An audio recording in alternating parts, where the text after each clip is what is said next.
Pengangguran adalah salah satu isu terpenting dalam suatu pembangunan negara, baik negara-negara maju maupun negara-negara berkembang.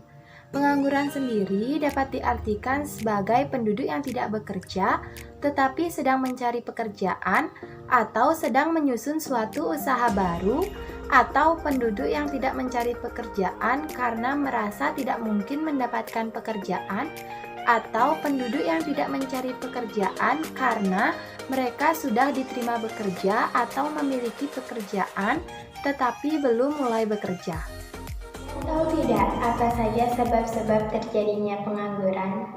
Sebab-sebab terjadinya pengangguran terdiri dari: pertama, pertumbuhan penduduk yang sangat cepat; kedua, ketidakberhasilan sektor industri; ketiga, angkatan kerja tidak dapat memenuhi kualifikasi persyaratan yang diminta oleh dunia kerja; keempat, ketidakstabilan perekonomian, politik, dan keamanan negara; kelima, pajak penghasilan atau PPN yang tinggi akan cenderung membuat orang mengurangi jam kerja; dan perkembangan teknologi tinggi yang tidak dapat diimbangi oleh keterampilan dan pendidikan dari para pencari kerja. Yang pertama, pengangguran siklis atau pengangguran konjunktur. Pengangguran jenis ini disebabkan akibat perubahan naik turunnya kondisi ekonomi di suatu negara. Misalnya, terjadinya PHK massal akibat terjadinya resesi ekonomi. Yang kedua, pengangguran fraksional. Pengangguran fraksional dikenal juga dengan istilah pengangguran sementara. Misalnya, seseorang yang baru saja lulus, seseorang yang sedang mencari pekerjaan baru, ataupun seseorang yang sedang menunggu waktu panggilan kerja. Yang ketiga, pengangguran teknologi. Pengangguran teknologi adalah pengangguran yang disebabkan oleh adanya perubahan teknologi di suatu negara, seperti teknologi manual menjadi teknologi elektronik. Misalnya, seseorang yang tidak mampu memenuhi tuntutan pekerjaan dalam menggunakan komputer, maka lama-kelamaan ia akan digantikan oleh seseorang yang lebih ahli dalam bidang komputer. Yang keempat, pengangguran musiman.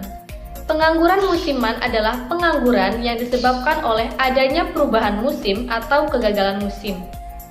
Misalnya, para petani akan menjadi pengangguran ketika musim paceklik dan para nelayan akan menjadi pengangguran ketika musim badai. Yang kelima, pengangguran voluntary atau pengangguran sukarela. Pengangguran jenis ini terjadi ketika seseorang yang sebenarnya masih mampu bekerja, namun dengan sukarela ia tidak bekerja karena masih mampu mencukupi kebutuhan dari hartanya yang melimpah dengan menyewakan rumah ataupun kendaraan. Yang keenam, pengangguran struktural.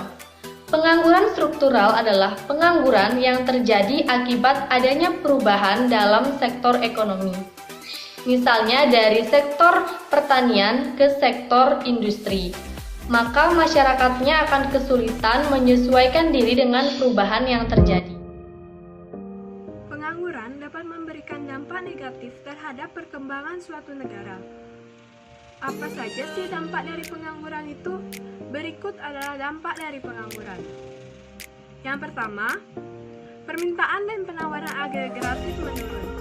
Jika permintaan agregat menurun, perusahaan akan mengantisipasinya dengan mengurangi jumlah barang dan jasa yang ditawarkan. Hal ini akan berdampak terhadap penurunan penawaran barang secara agregat. Dampak dari penurunan barang secara agregat adalah pertumbuhan ekonomi akan turun karena jumlah produksi barang dan jasa secara nasional turun. Yang kedua, penerimaan negara menurun. Pengangguran dapat menyebabkan pendapatan nasional secara real rendah daripada pendapatan nasional secara potensial. Jika tingkat pengangguran tinggi, maka penerimaan negara atas pemungutan pajak penghasilan akan turun, sehingga proses pembangunan nasional akan terhambat.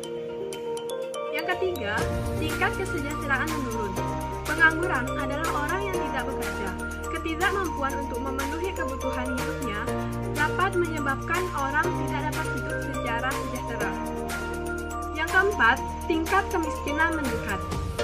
Seorang pengangguran adalah orang yang tidak bekerja.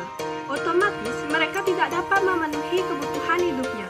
Seperti yang sudah diketahui, bahwa di dunia sekarang digemparkan oleh adanya jenis virus baru, yaitu virus COVID-19. Virus ini dapat menyebabkan gangguan ringan pada sistem pencernaan, infeksi paru-paru yang berat, bahkan kematian. Berbagai upaya telah dilakukan untuk mengurangi penyebaran virus COVID-19 ini, seperti dengan menggunakan protokol kesehatan, adanya pengembangan vaksin dan obat-obatan, serta dilakukannya PSBB di daerah-daerah tertentu. Namun, angka penyebaran COVID-19 di Indonesia tetap mengalami eskalasi yang membawa berbagai dampak masalah dalam berbagai aspek kehidupan.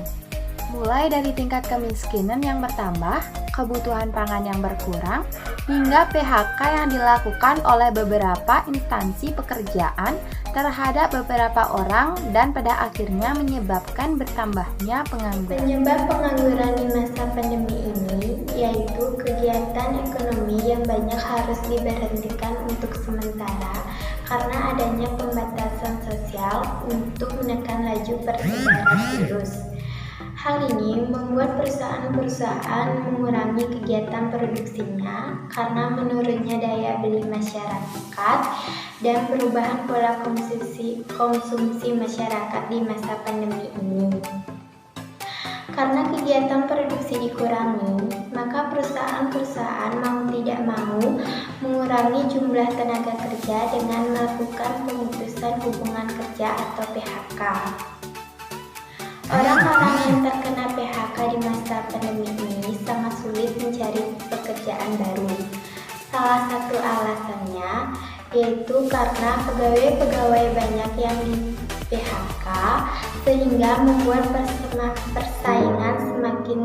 Badan Perencanaan Pembangunan Nasional atau Bappenas memperkirakan tingkat pengangguran terbuka pada 2020 mencapai 8,1% hingga 9,2% dengan jumlah pengangguran naik 4 hingga 5,5 juta orang.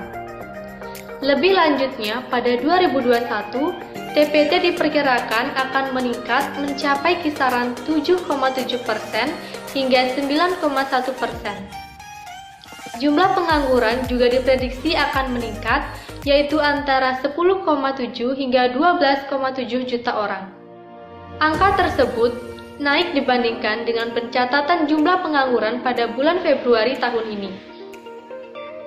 Badan Pusat Statistik mencatat jumlah pengangguran pada bulan Februari tahun 2020 sebesar 4,99% dengan jumlah pengangguran sebanyak 6,88%.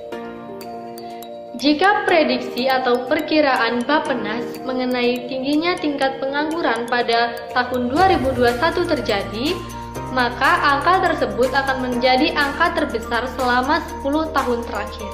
COVID-19 merupakan pandemi mematikan yang tingkat penyebarannya tinggi yang mempengaruhi sektor ketenagakerjaan di Indonesia. Tingginya tingkat pengangguran pada usia 15-29 tahun yang didominasi oleh para pekerja pria yang terkena resiko PHK tinggi di Indonesia. Untuk itu, pemerintah membuat kebijakan baru, yaitu program Kartu Prakerja yang digunakan sebagai solusi sementara untuk meningkatkan keterampilan dan produktivitas masyarakat yang menganggur pada sektor tertentu. Selain itu, program prakerja digunakan sebagai salah satu cara untuk pemberian insentif kepada masyarakat yang terkena dampak negatif karena pandemi COVID-19 di Indonesia, seperti ter-PHK dan tidak mendapatkan pekerjaan.